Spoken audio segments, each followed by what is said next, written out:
अरे भाई बिल्कुल आप सही कह रहे हैं। और जहां तक सेक्युलरिज्म की बात है तो मुझे जस्टिफिकेशन ओवैसी साहब या उनके पार्टी के लोगों को देने की जरूरत ही नहीं है, क्योंकि जिस देश का प्रधानमंत्री सबका साथ, सबका विकास, सबका विश्वास की बात कर रहा है, माइनॉरिटी मिनिस्ट्री, चाहे वो नेशनल में हो, चाहे कैबिनेट मंत्री हो, चाहे वो उत्तर प्रदेश में हो मोहसिन रजा भाई और नेशनल में मुख्तार अब्बास नकवी जी, तो ये सब क्या है, ये सेक्युलरिज्म को अपने आप दर्शाता है। जहां पर हमारे राष्ट्रपति एपीजे अब्दुल कलाम साहब होते तो ये, और इस सरजमीन पर मैं बहुत ही ज्यादा अपना सर ऊंचा कर सजदा करती हूँ, क्योंकि ये मेरा भारत है। बिल्कुल आपने सही कहा।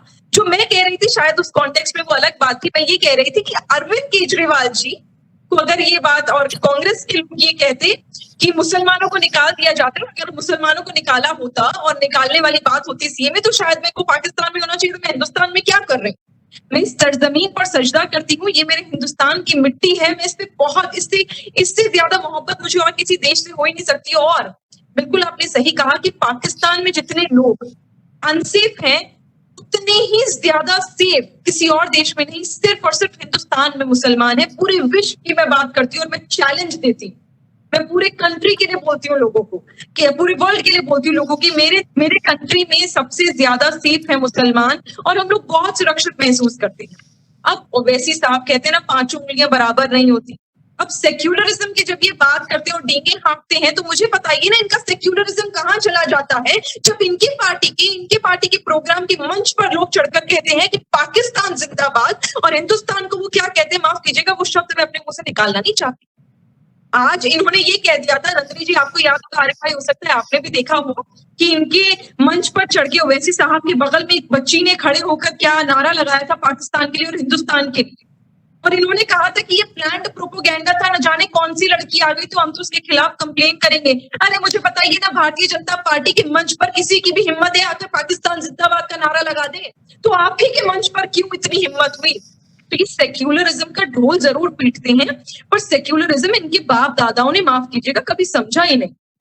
क्योंकि अगर समझते तो निजाम जिन्होंने न जाने कितने प्रकार के हमारे हिंदुस्तान के लोगों पर अत्याचार करे ना, उस अत्याचार को आज आप उसके खिलाफ आवाज उठाते, चलिए आपके पूर्वजों ने कर दी, पर आप आवाज उठाते आज और आप कहते कि ये जो हुआ गलत हुआ, और हम उन निजाम के चेहरे पर, उन लोगों के चेहरे पर आज चुनाव नहीं लड़ेंगे। आप आज भी उन्हीं के चेहरे पर चुनाव लड़ते हैं, आप आज भी उन्हीं को अपना माई बाप कहते हैं। आपके पूर्वजों ने जो गलती करी, आप उस गलती को कैरी ऑन कर रहे हैं, उसको आपने डन एंड डस्टेड नहीं करा।